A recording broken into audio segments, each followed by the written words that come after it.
Olá a todos, meu nome é Eduardo Bona e eu estou aqui mais uma vez com muito prazer presente neste evento.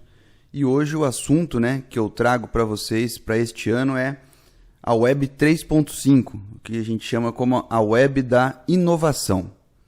Bom, para quem não me conhece ainda, meu nome é Eduardo Bona, eu sou graduado em Sistemas para a Internet e pós-graduado em Banco de Dados, Já são quase 10 anos aí desde a minha formação e a pós-graduação. Eu sou desenvolvedor, Na verdade, esse dado aqui já está até desatualizado, mas eu já sou desenvolvedor há mais de 12 anos, Na verdade, há mais de 15, porque em 2002 a gente já estava desenvolvendo os primeiros sistemas e a VivaWeb, que é a empresa da qual eu sou o cofundador, ela foi criada em 2005, então são 12 anos aí já de empresa e quase 15 anos aí já de trabalho como desenvolvedor profissional.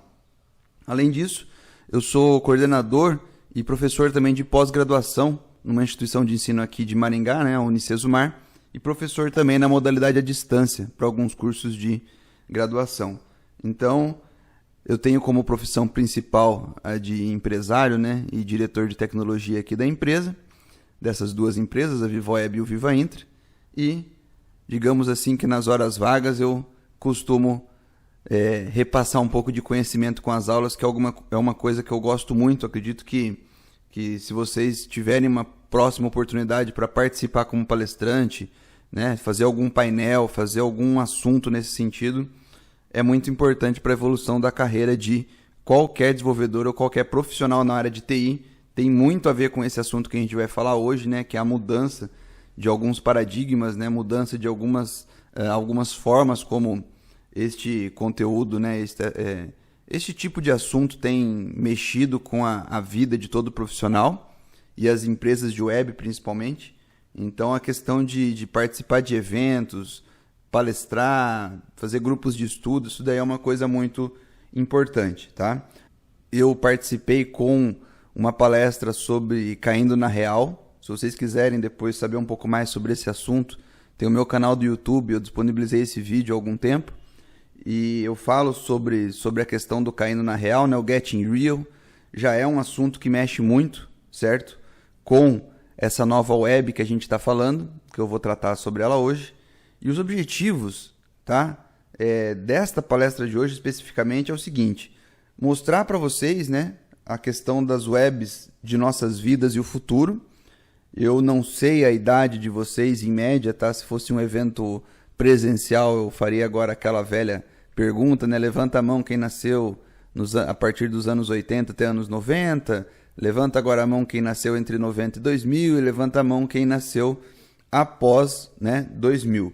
Então eu não sei com qual web que vocês já se relacionaram, mas como a internet ela tem uma história curta, uma história ainda de 25 anos que foi completada recentemente, hoje já passou de 25, mas o marco mais recente foi 25 anos, a gente pode contar um pouco dessa história, como que a web foi criada ali as 3 divisões da web, digamos assim, mudanças efetivas, Aí eu vou tratar sobre inovação de 0 para 1, que é um conceito de um livro um best-seller americano sobre inovação. Tem mudado bastante a forma como eu venho pensado ultimamente os novos projetos que a gente vem desenvolver aqui na empresa. Inovação centrada em redes, que é um livro ainda mais antigo, só que dá um norte para quem quer começar a desenvolver, baseado em alguma inovação já existente ou não.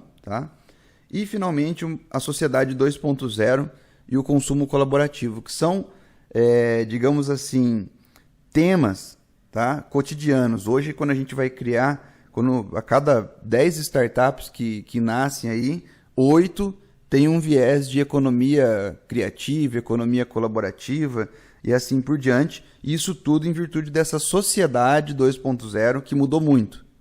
Há exemplo do que está acontecendo hoje com aplicativos de celular, que para táxi, por exemplo, ou Uber, que está quebrando o sistema antigo que existia, que é o de pedir táxi por telefone ou ir no ponto de táxi, etc. Isso daí está acontecendo porque a sociedade está mudando junto com a tecnologia. Só a tecnologia sozinha ela não teria essa capacidade.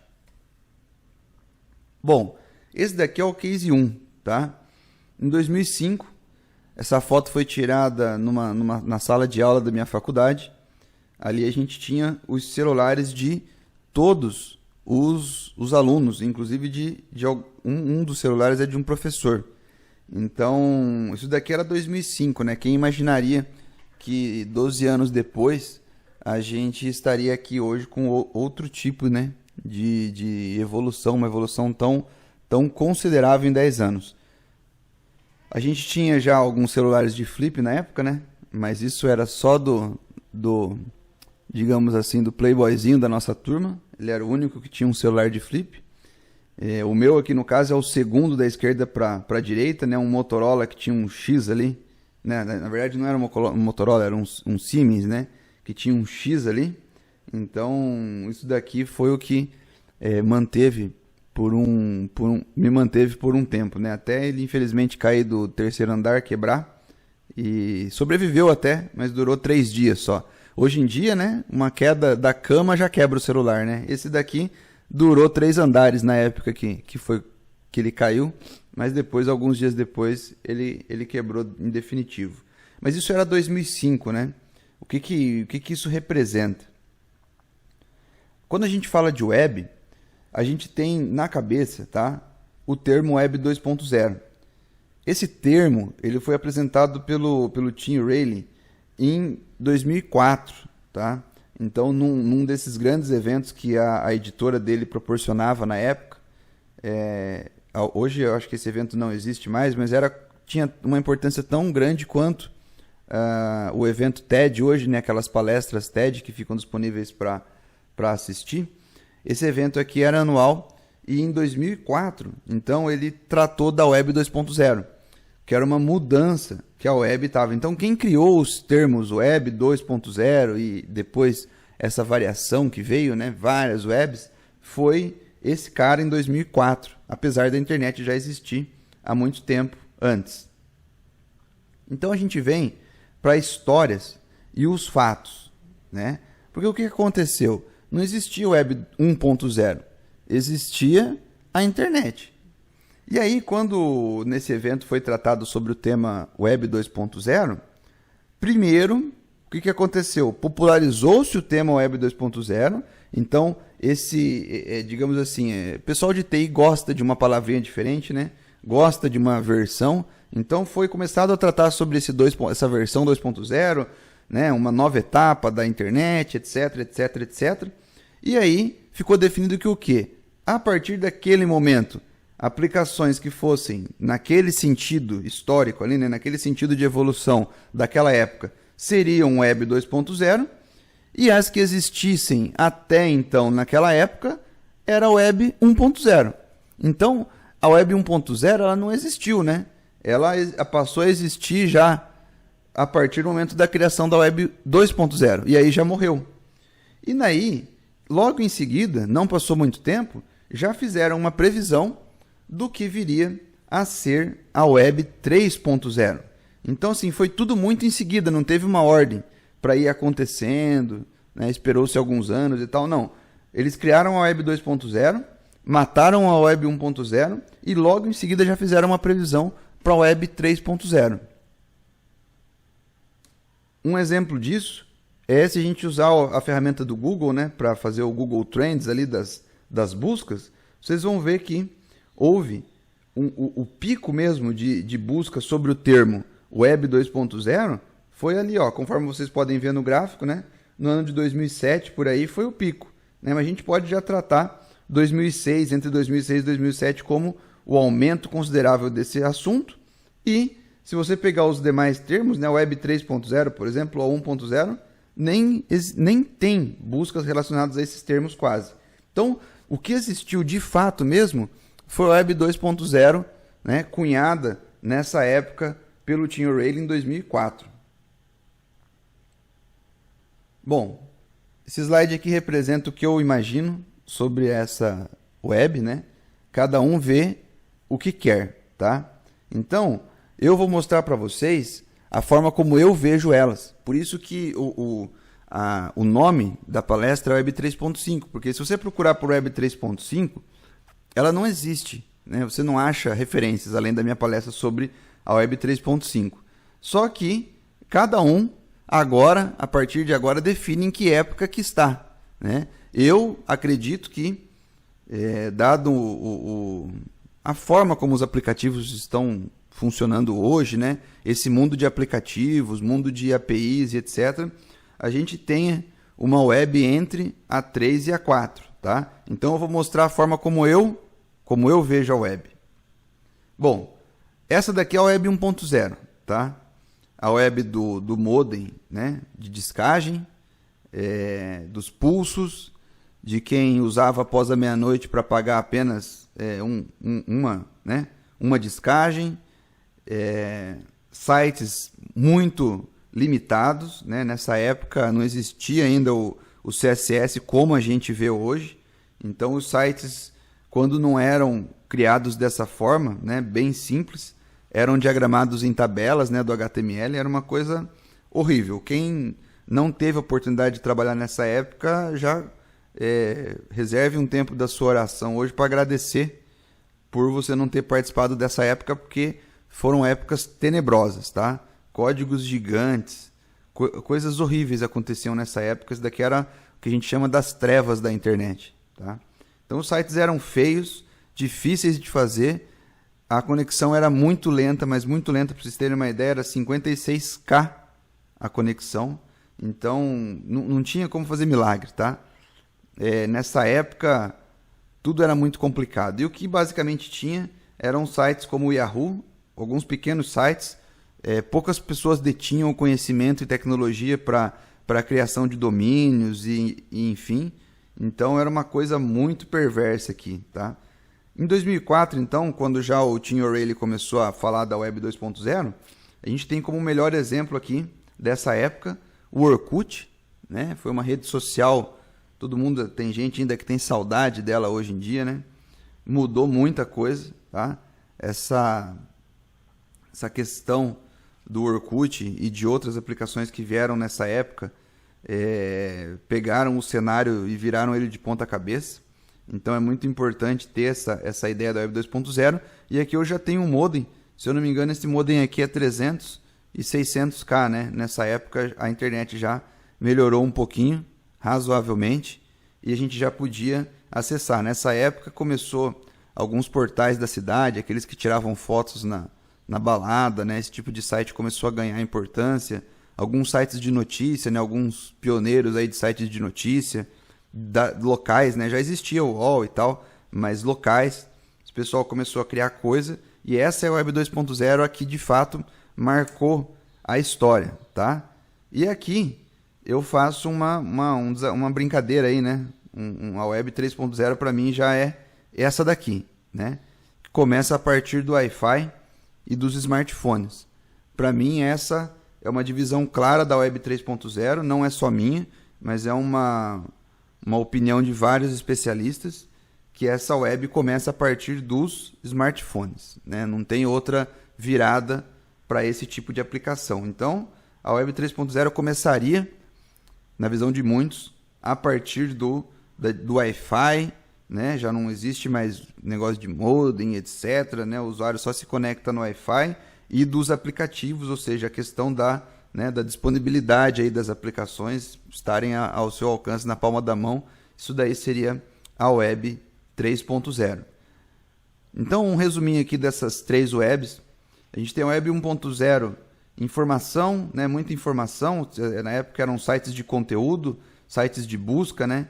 Ferramentas de busca, softwares diversos. E nessa época da Web 1.0 a gente tinha ainda os GIFs ali para alegrar ali a vida, né? E voltou, por incrível que pareça, os GIFs voltaram, né? É uma tremenda de uma coincidência aí, essas coisas que parece que estão mortas. Eu só espero que o Flash nunca mais volte, mas tem coisas que vão e voltam, você fica impressionado. A Web 2.0 já foi a época do Ajax, né? Dessa forma de produzir sistemas e páginas, né? O Gmail foi uma inovação gigante nessa época, com páginas sem refresh e tal. Foram eles, inclusive, a equipe do Gmail, né, do Google, que deu uma boa ajudada para o Ajax evoluir bastante. A gente começou na Web 3.0 tableless, então as páginas começaram a ficar mais bonitas, deixaram de usar a tabela como recurso principal para diagramação, então a gente começou a usar div. A gente começou a ter algumas ferramentas de colaboração, redes sociais, vídeos começaram de leve a serem, né, publicados aqui. As animações bombaram muito nessa época. E o Flash, né? Essa tecnologia aqui já está morta, graças a Deus. Ela também foi muito importante aqui para a questão que todo mundo cria um bannerzinho desenvolvido em Flash, né? Hoje o CSS3 e alguns outros tipos de banner estão sendo mais utilizados hoje. E o Flash deixou de ser utilizado até porque a parte mobile dele é horrível. E a Web 3.0... ela veio com uma série de tecnologias, mas eu destaquei algumas aqui. As APIs, né, as APIs, que permitem que nossos sistemas se comuniquem entre si, né? Então isso é uma inovação 3.0. A internet das coisas, o mobile, aplicação em tempo real, né? Aplicações em tempo real, ou seja, aquelas que usam WebSocket, ou você vê as coisas acontecendo ali. Então, por exemplo, você dá uma curtida aqui, aí sem atualizar a página já mostrou que curtiu. Para outra pessoa que está do teu lado, sem ela mexer na página, já mostrou que você curtiu, mostrou uma notificação. Isso daí são interações em tempo real, caracterizam-se pela definição de Web 3.0. Cloud, né? O Cloud Computing, então a gente tem infraestrutura como serviço, plataforma como serviço e o SaaS principalmente, né? Software como serviço, né? Software as a service. Então isso daqui é uma coisa que está muito forte, tá? Nessa nova web que a gente está tratando. Bom, aí você vai me dizer agora, ok, tá, Eduardo, eu entendi, e agora, né? Eu já entendi a história, tá? Essas 3 webs aqui já está dentro do meu portfólio, né? Eu consegui entender. E agora, tá? Você vai falar da tal da Web 3.5. Então, primeiro, tá? Nós temos que verificar se vocês concordam sobre essas 3 web e se vocês entenderam. Eu tenho certeza que alguns de vocês não ainda conheceram essa Web 1.0, época das trevas, né? Mas pelo menos essas 2 aqui, né? Eu acredito que vocês tenham vivido. Quem nasceu depois de 98, 99, né? Vai ter pego só essa daqui, porque já era muito difícil, né? Você ter essa daqui, né? O Orkut, bons tempos aí para quem sobreviveu, né, a essa época, muito legal. Bom, o que a gente tem para falar agora? Agora o mercado ele é web, tá? Então esqueçam aplicações de desktop, por favor, pelo amor de Deus, estudem tecnologias que possibilitem facilmente a ida para online, tá? Ah, mas eu tenho uma aplicação RP que é muito pesada e que vai ficar na empresa, rodando num servidor local e etc, etc, etc. Beleza, perfeito. Pode fazer a tua aplicação desktop. Mas nesse caso, eu recomendo que vocês usem APIs, né? APIs, para que se você precisar fazer alguma coisa na web ou alguma coisa mobile, você tenha de onde consumir essa informação. Agora, eu vou dizer para vocês, já em 2005, quando a gente criou a nossa empresa, a gente só quis se preocupar com web, né? E desde então a gente só vê o mercado de aplicações desktop diminuindo. Agora a gente tem visto muita gente migrando para o mercado mobile. É um mercado muito interessante, muito complexo, tá? Hoje em dia, para você fazer boas aplicações, você tem a opção das aplicações HTML, né? Que são mais simples, mas para quem precisa de uma solução nativa, principalmente as grandes empresas, você tem que ter um programador Android, você tem que ter um programador iOS, né? Swift, enfim. Então, é um mercado que está precisando de profissionais bem qualificados. Então, o mercado hoje ele é web, o mercado é móvel, o mercado é social, o mercado é colaborativo e completamente novo, tá? Não existe mais aquela coisa de alguns anos atrás que era tudo fechadinho, que você não, agora o jeito de se comunicar é outro. A gente tem um exemplo aí do Nubank, a forma como ele manda e-mail despojado, diferenciado, tá? E ele é um banco, né? Então, parte social e colaborativa é fundamental para o mercado hoje em dia, tá? E Seja você uma empresa web ou não, tá? O seu DNA precisa estar focado nesses pilares. Então, eu vou criar um food truck, né? Eu quero criar um food truck e eu quero vender hambúrguer, etc. Esses conceitos vão servir para muitos, porque são conceitos que esses pilares, tá? Da questão de mobilidade, social, colaborativo, essas inovações você tem que estar conectado. A tecnologia hoje ela te ajuda em muita coisa. Não adianta ficar fechado dentro da sua casinha e achar que tudo isso tá bom e vai atender. Então, o mercado é esse. Tá? O que a gente tem, né? Como a gente diz aí no linguajar popular, o que a gente tem para hoje é isso. Tá? Mercado web, móvel, social, colaborativo e completamente novo.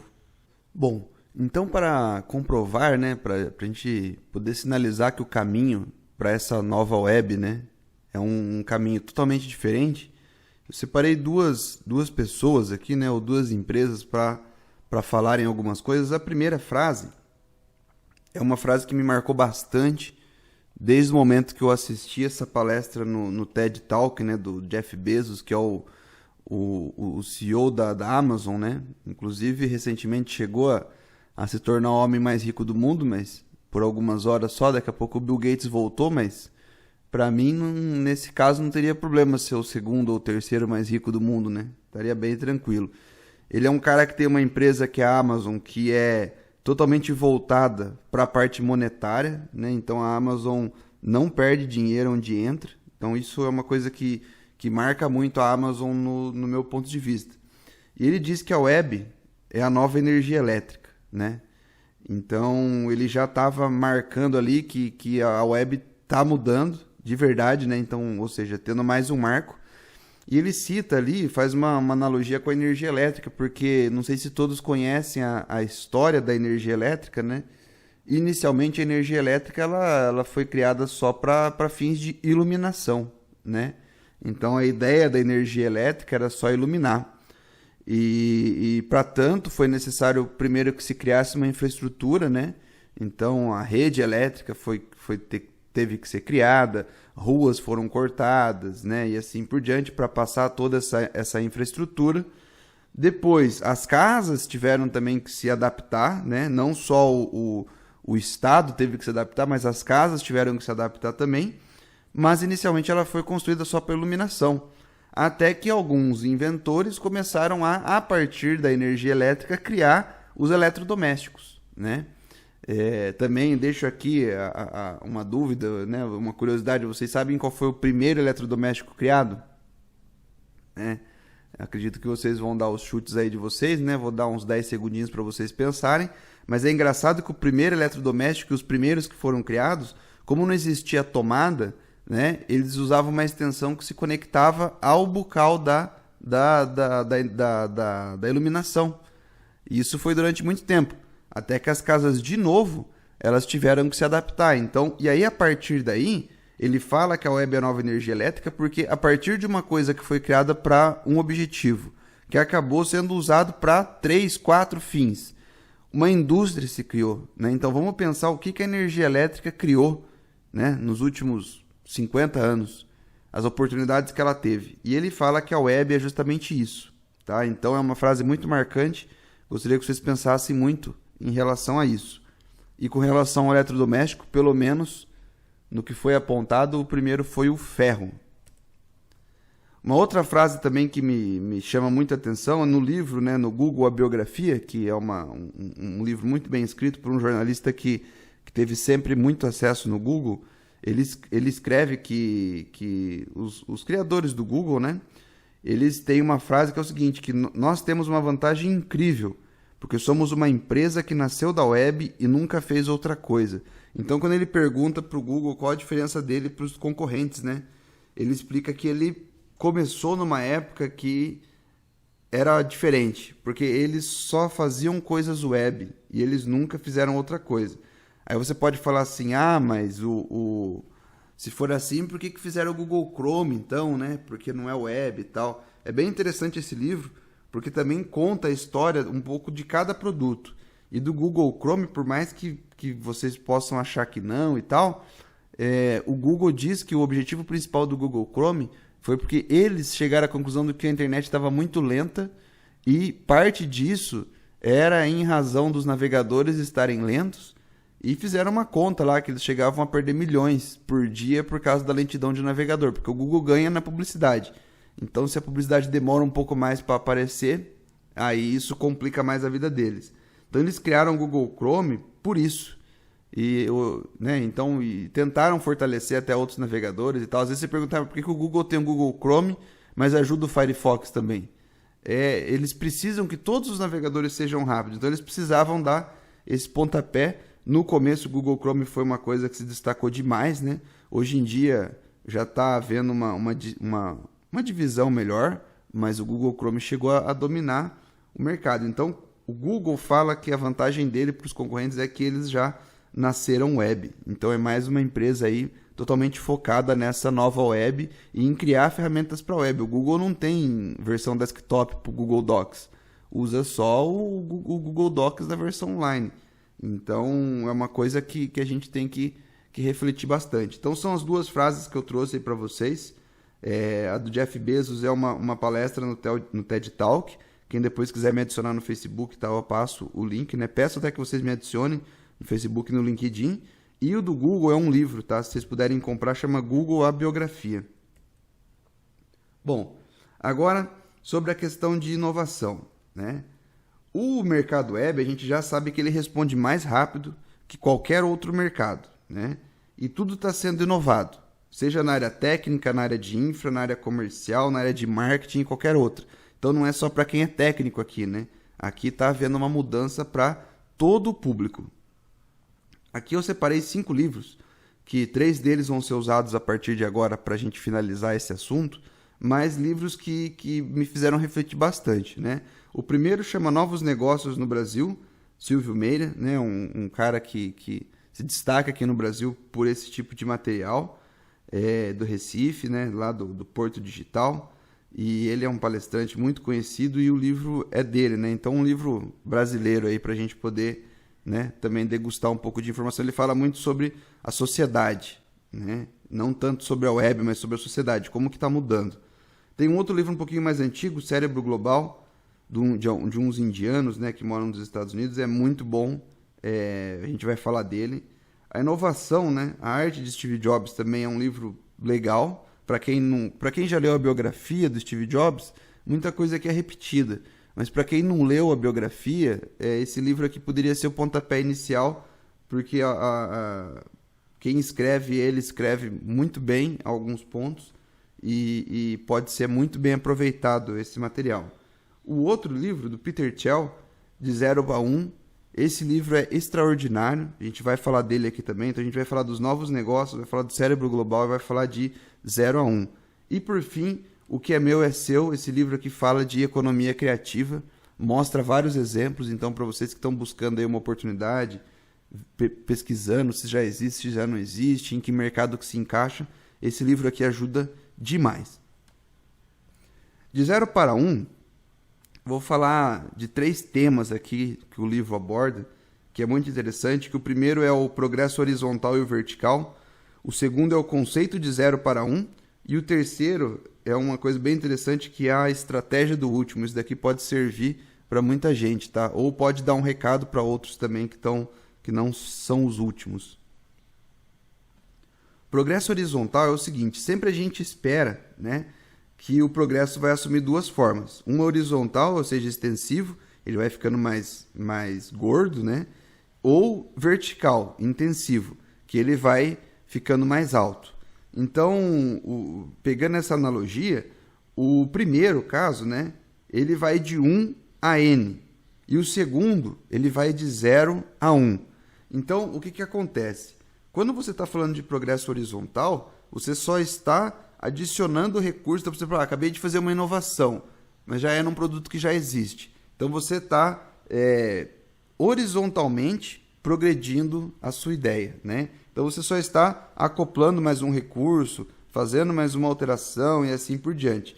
Quando você vai de 0 para 1, aí você cria um degrau, né? é o que o pessoal gosta, aquele termo muito marqueteiro, né? Que é a inovação, a disruptiva, né? Então você joga a tua ideia para um nível superior. Então você vai escalando ele vertical, tá? Então é basicamente essa a diferença do 0 para 1. Antigamente, né, copiar dava certo. Hoje dá trabalho. Então, por que isso acontece? Porque as coisas estão sendo inovadas muito rápido. Então, antigamente, você pega exemplos de algumas grandes empresas do Brasil que copiaram alguns modelos dos Estados Unidos, né, ou adaptaram, eles não gostam muito que fale que copiaram, mas que adaptaram o modelo dos Estados Unidos. Hoje, se você copiar algo inventado há um ano, daqui a um ano você essa inovação não vai mais te deixar tranquilo, porque antes dava certo copiar, validar um pouquinho, né? Validar durante 1 ano, 2 anos, e daí ir modelando até ficar tudo muito bem. Agora não, né? Se nos Estados Unidos vira moda um aplicativo que pede comida pelo celular e entrega por bicicleta, não vai demorar muito tempo. No Brasil vão criar. Só que depois que criam no Brasil, já não é mais são várias pessoas que estão criando. Então, nesse sentido, né?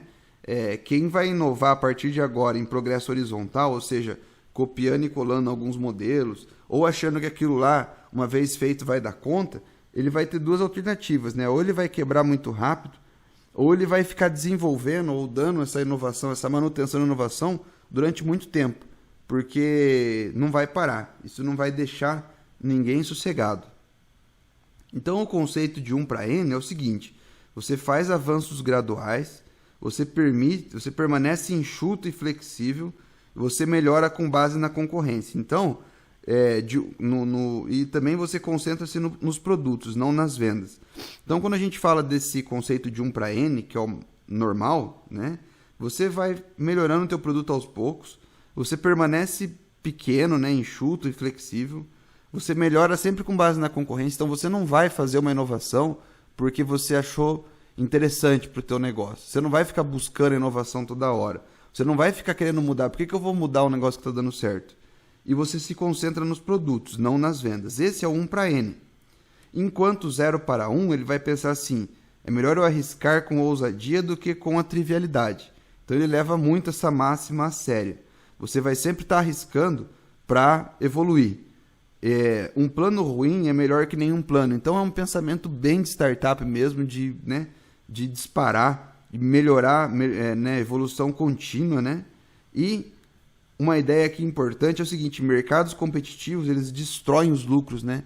Então, quanto mais concorrente você tiver, pior é para o teu negócio. Então, hoje em dia, né, o livro fala muito de você tentar entrar num monopólio.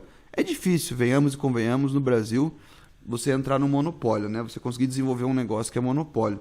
Mas também serve de informação que a gente não precisa entrar num mercado que tem muita gente brigando, né? Ou seja, se tem muita gente fazendo, é melhor dar um passo para trás, pensar melhor, porque essas pessoas brigando, né, destroem os lucros. Ainda que você vá para ser a ponta desse mercado, para ser o mais barato, daqui a pouco alguém vai ser mais barato que você, e isso já não é mais um diferencial seu, tá? E 0 para 1 também trata das vendas, que as vendas importam tanto quanto os produtos, né? Então, hoje em dia, você vê aí que muita gente, para vender produto, cria blog, começa a criar conteúdo, faz webinar, faz palestra, faz tudo para agregar valor, não só ao produto. Às vezes o produto é muito bom, mas tem um comercial ruim, né? Tem um marketing ruim. Então você tem que trabalhar muito bem isso daqui para 0 para 1, que é o objetivo, né? Lembra que o nosso objetivo é 0 para 1. É muito difícil fazer 0 para 1 no Brasil.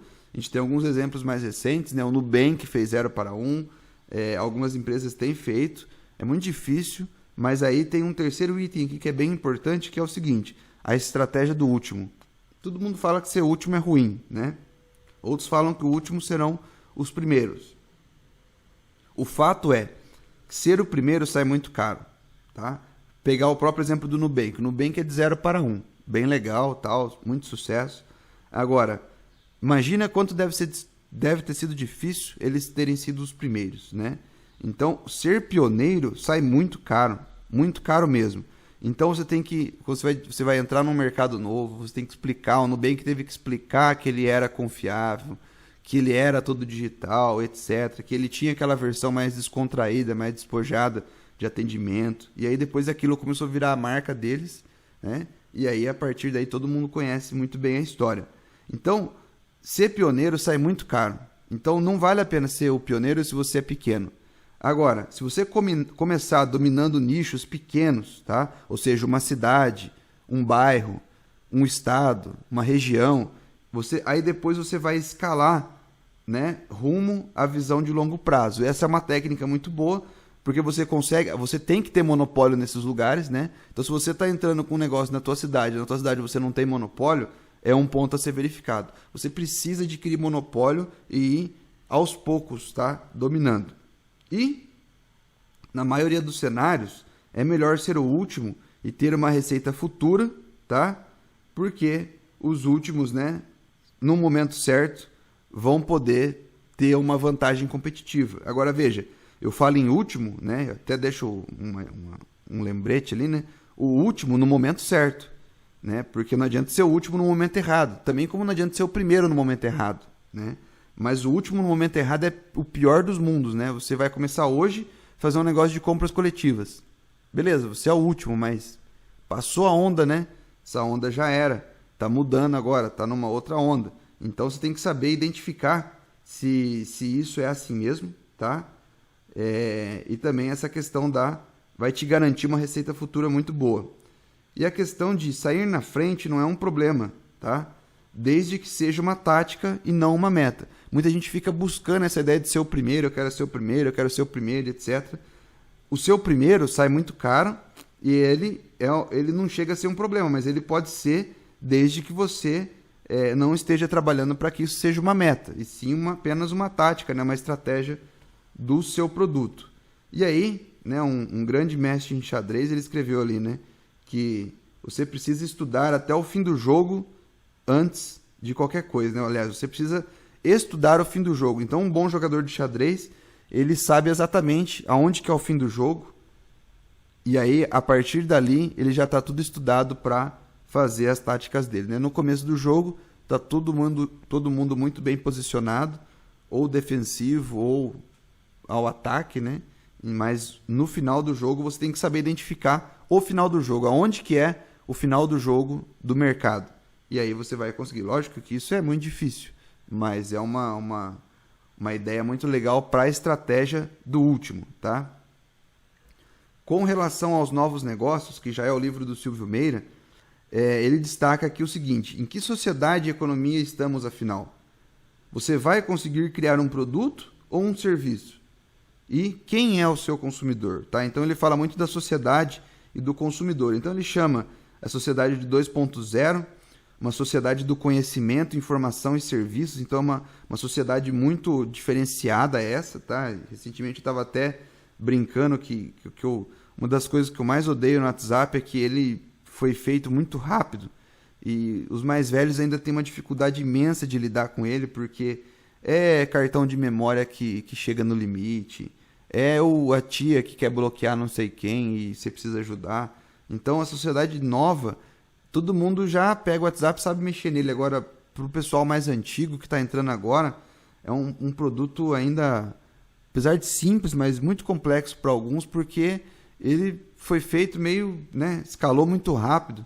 E essa sociedade do conhecimento, essa sociedade mais, né, voltada para a informação, pegou muita gente desprevenido, né, de calças curtas, e para colocar esse povo agora nessa ideia aqui, nessa sociedade, tá bem complicado. Então todo mundo, todo tiozinho, né, todo pai, todo avó, provavelmente alguns, contam com a ajuda dos mais novos, né? Os padrinhos agora são os mais novos, os padrinhos digitais são os sobrinhos, os netos, os filhos.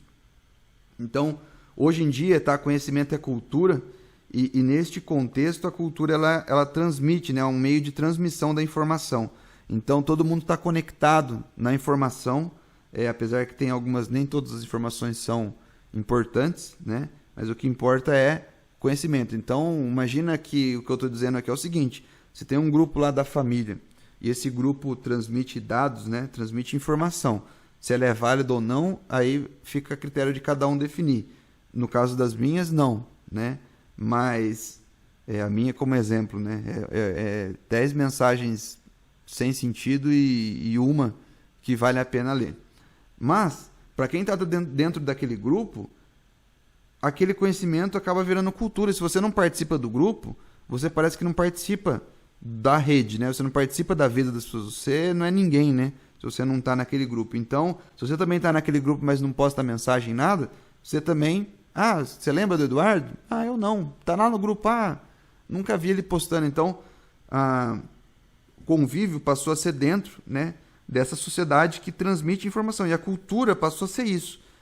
Aí a gente vai avaliar se a cultura dos GIFs ou dos videozinhos engraçados, elas são corretas ou não. Isso daí é de cada um. Agora, só para vocês terem uma ideia, serviços nos Estados Unidos, eles vão representar 80% ou mais, tá, do mercado. Enquanto nos países em desenvolvimento é de aproximadamente 50%.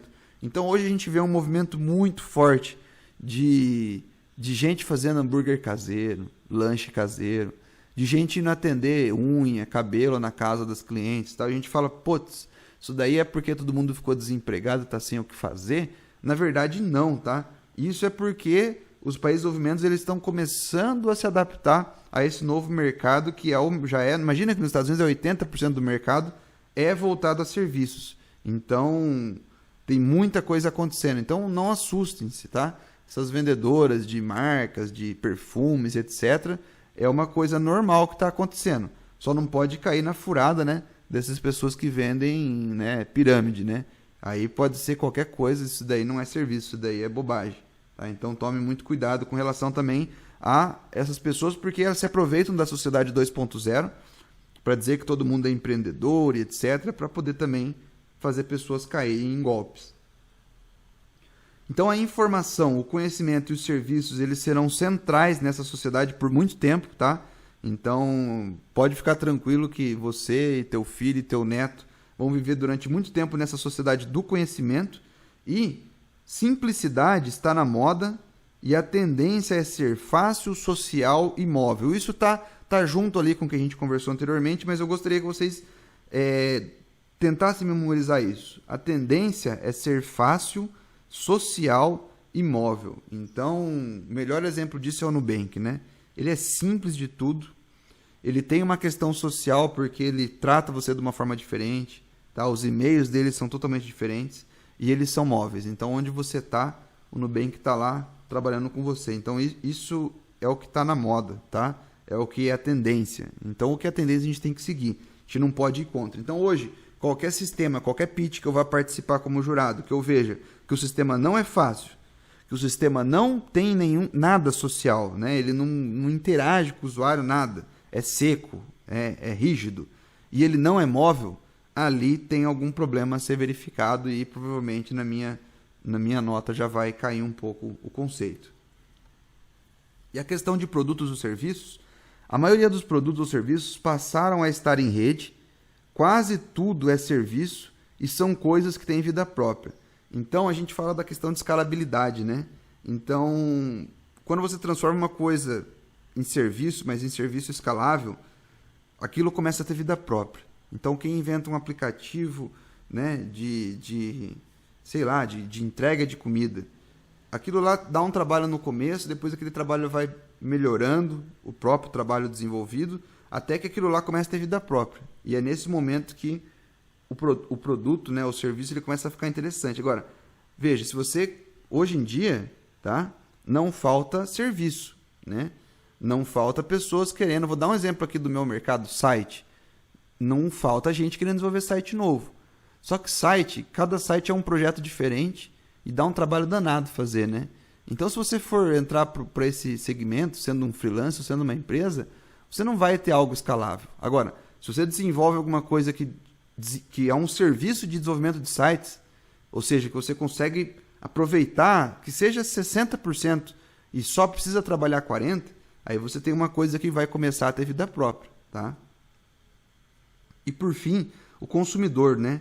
A inovação nos últimos anos ela veio das pessoas em rede, demandas e comportamento para as empresas. Então você tinha uma demanda Então, mas a tua demanda não valia nada, tá? Então, a demanda vinha, tá? De o que acontecia num grupo muito grande de pessoas e as empresas, elas atendiam essa demanda. Agora, hoje em dia, não. Hoje em dia, o seu negócio é digital, tá? E uma combinação, então, do que, do como, quanto, onde e quando faz toda a diferença. E, importante com relação a isso, hoje em dia a demanda vem das empresas. Muitas empresas, elas criam a demanda, porque o consumidor em si, ele não tem a demanda, ele não sabe que ele tem aquela demanda.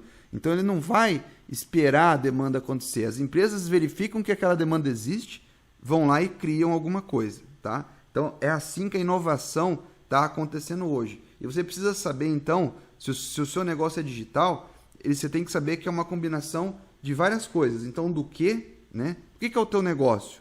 Como que ele funciona? Quanto que ele vai me custar? De onde que ele... De onde? Né? Do celular, do computador, de onde? E quando? Quando que vai estar disponível? Então, tudo isso são informações do que o seu consumidor vai precisar saber. E esse consumidor digital, ele é muito diferenciado, tá? A gente tem a questão do cérebro global, que o cérebro global, o livro, né, ele fala que a inovação interna é da inovação interna à inovação centrada em redes. Então ele mostra ali 4 modelos, que eu vou destacar alguns. O modelo orquestra é um modelo do qual você pensa numa orquestra, né? Tem lá uma entidade dominante define a arquitetura e as demais integrantes contribuem com componentes. Então você tem lá o profissional que gere toda aquela orquestra, né? Vamos pensar que orquestras são empresas, pessoas e tal, e as pessoas vão ali só executando o que aquela pessoa está mandando. Então a entidade dominante, ela define uma arquitetura, tá? A gente tem o modelo orquestra plataforma, que aí já é diferente, né? Uma entidade dominante define e oferece uma arquitetura e demais integrantes contribuem com inovações complementares, tá? Então, pensa que já é um produto que está feito e você só vai lá e coloca algumas coisas. Agora, o modelo orquestra pode ser a Apple Store, por exemplo, o Google Play, né? Define-se uma arquitetura e pessoas contribuem com componentes. Enquanto o modelo orquestra pode ser uma grande plataforma de sistema que você só vai lá e dá uma pequena manutenção, tá? O bazar criativo, no conceito do livro, são as ideias brutas, as ideias prontas para o mercado e os produtos prontos para o mercado. Ou seja, você vender, você criar isso e vender. Então, tem pessoas que criam um sistema e já vendem, né? Fazem um pitch, já vendem e tocam o barco para frente. Esse é o bazar criativo, que não é muito normal aqui no Brasil, mas nos Estados Unidos é muito comum. A gente tem também a central do improviso, que são, né, eu gosto muito dos weekends, né, dos hackathons, que você tem uma central de improviso. Então você tem uma visão emergente de inovação e as coisas resultam, tá, de uma intensa interação entre os integrantes. Então juntam-se pessoas dos vários mais diversos perfis e ali começa uma inovação, gera um produto e bola para frente, né? Então você fica ali 3, 4, a gente já fez isso uma vez aqui na empresa, ficou durante 2 meses aí conversando com pessoas diversas, né? O mesmo grupo, tentando ter ideias, até que a gente chegou numa ideia e desenvolveu. É uma central do improviso, você não sabe o que você vai fazer, mas esse grupo de pessoas está ali com o mesmo objetivo para tentar criar alguma coisa nova. E a gente tem também a estação de modificação, que o exemplo mais comum hoje, eu jogo Counter-Strike, não sei quem joga, né? Mas o Counter-Strike, por exemplo, é um jogo desenvolvido em cima de um outro produto que já existe, que o código é aberto e tal. Então é uma estação de modificação. Você pega algo que já está pronto, muitas vezes disponível gratuitamente ou não, você modifica e você passa para frente, tá? Então isso é bem importante, faz parte então desse cérebro global, né? Você pensar de uma forma global. Então você tem aí 4 modelos, né? O orquestra, o bazar criativo, a central do improviso e a estação de modificação. E aí agora, para a gente, né, fechar com chave de ouro aí essa palestra, que eu espero que vocês tenham gostado por enquanto, vamos falar do último assunto, que seria o consumo colaborativo, né, essa economia criativa. Hoje em dia, qual que é o contexto? As pessoas consomem tudo. As pessoas consomem qualquer coisa, tá? Então tem público para tudo. E a tendência é a ascensão desse consumo colaborativo. Então, aqui a gente faz um desafio, né? Pense rápido. Quais 3 informações seriam lógicas e relevantes que deveriam aparecer na fatura do cartão de crédito e não aparecem, tá? Bom, valor total gasto no mês, tá? Não os valores parcelados. Extrato da dívida, ou seja, o extrato completo e o prazo para que você quite essa fatura. Hoje em dia, né, quando eu fiz essa palestra 2 anos atrás, era muito difícil ter isso. E eu vejo que o que está sendo falado nessa palestra está muito de acordo, porque hoje em dia você pega o Nubank ou até o Santander Way, né, que é o aplicativo que eu uso, eu ainda não consigo ver o valor total gasto no mês, mas eu consigo ter um excelente extrato da dívida e eu também consigo ver numa timeline até quando que minha dívida vai, né? Até quando que eu devo.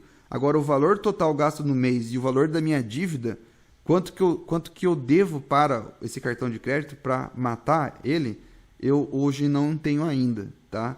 Mas o Nubank, inclusive, está estimulando pessoas a pagarem, quitarem os créditos parcelados, né? Você fez a compra parcelada na loja, você pode ir no Nubank e quitar. Isso é bem relevante, tá? Nós estamos numa época do hiperconsumo, ou seja, o consumo está em alta, tem consumo para tudo. Se você é uma pessoa que conhece uma mulher que faz desenho em unha, design de unha, tem serviço de design em unha, né? Ou seja, tá todo mundo consumindo tudo. Eu não sei dizer se são as mulheres que consomem mais, mas acredito que sejam, né? Porque nós homens a gente gasta muito pouco dinheiro com roupa, né? Salvo algumas exceções. Mas até vamos pegar nós homens, né? Cerveja artesanal. Tá consumindo muito também, tá? Poder de persuasão, então o marketing está muito forte, tá? Compre agora, pague depois, né? Essa é uma das melhores estratégias que existem aí para esse momento. E também temos a lei dos ciclos de vida, né? Que antigamente o ciclo de vida de um produto, aqui a gente vai falar melhor de cada um, né?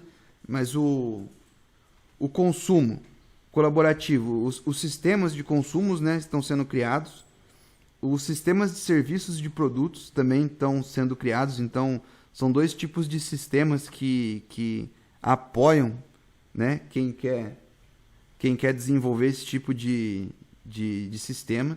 Então você tem os sistemas que vão gerar esse tipo de consumo e você tem sistemas de serviço. Então você pega um Airbnb, por exemplo, e você pode ganhar dinheiro com ele alugando um quarto da sua casa, né? Esse seria um sistema de serviço, né? E você tem o sistema de consumo, que são aqueles sites que fazem financiamento, etc, né? A gente tem mercados de redistribuição e a gente tem também os estilos de vida colaborativos, que aí é uma coisa que está acontecendo muito nova, né? Então, tanto a pessoa que aluga um quarto no Airbnb, quanto a pessoa que aluga o quarto para ir, né, viajar e tal do Airbnb, elas fazem parte de um público muito novo que tem relação direta com o estilo de vida colaborativo, beleza? Então, pessoal, esse daqui é uma coisinha que eu estou deixando a mais aí para vocês darem uma olhada. Quem trata disso é esse livro aqui, né, que eu mostrei bem no comecinho aqui. Este último livro aqui, O Que É Meu É Seu, ele trata especificamente de consumo colaborativo, dessa parte aqui de consumindo tudo. E vale muito a pena, tá? Vale muito a pena vocês lerem esse livro, adquirirem esse livro e estudarem, tá? A minha palestra, ela continua disponível no SlideShare, para quem quiser ver depois. Me adicionem no Facebook, Twitter, LinkedIn, o que vocês acharem melhor, tá? Eu fico disponível lá. Se vocês tiverem dúvidas, me deem feedbacks, por favor, se gostaram, se não gostaram. E gostaria de agradecer aí o convite do Congresso de TI. Vou ficar sempre à disposição aí. Desculpa qualquer coisa aí. Até mais, pessoal.